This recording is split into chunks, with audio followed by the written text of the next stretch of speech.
व्यास जी ने प्रारंभ में ही महाभारत की कथा भागवत जी में लिखी थोड़ी थोड़ी। क्यों लिखी?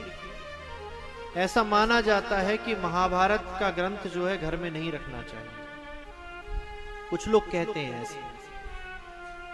किस किस के घर में महाभारत नहीं रखी है बताइए? किस किस के घर में नहीं है? बाकी सबके यहां है। किस किस के पास है?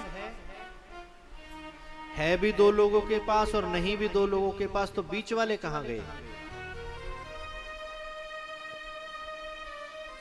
देखें, आप रखें ना रखें आपकी मानसिकता है। घर में महाभारत नहीं भी रख रहे तब भी सब घरों में युद्ध हो रहा है। नहीं हो रहा है?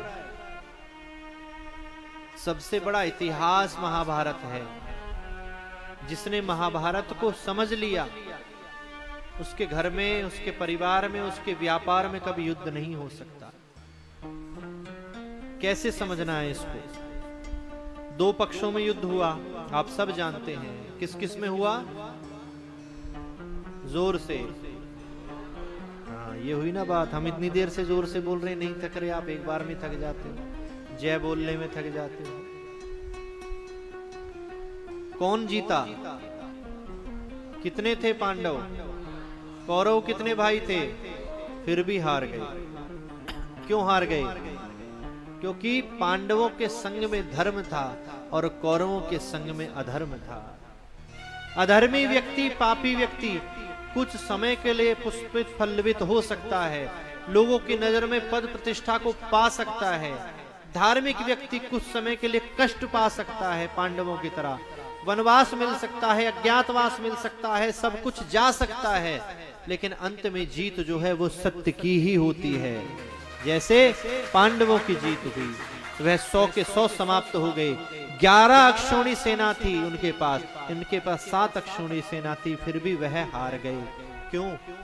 क्योंकि इनके साथ धर्म था, इनके साथ गुरु के रूप में परमात्मा खड़े थे, जिनके प्रति दृढ़ विश्वास इन्होंने किया। कौरवों के पास भी अगर धर्म होता तो क्या भरी सभा में किसी स्त्री को ऐसे अपमानित करते? धर्म क्या है, मर्यादा क्या है जो हमें बंधन में बांध के रखे, और अधर्म क्या है जिसमें हम स्वतंत्र घूमें। कल हमने गोकर्ण धुंधकारी जी की कथा को सुना। गोकर्ण जी क्या हैं?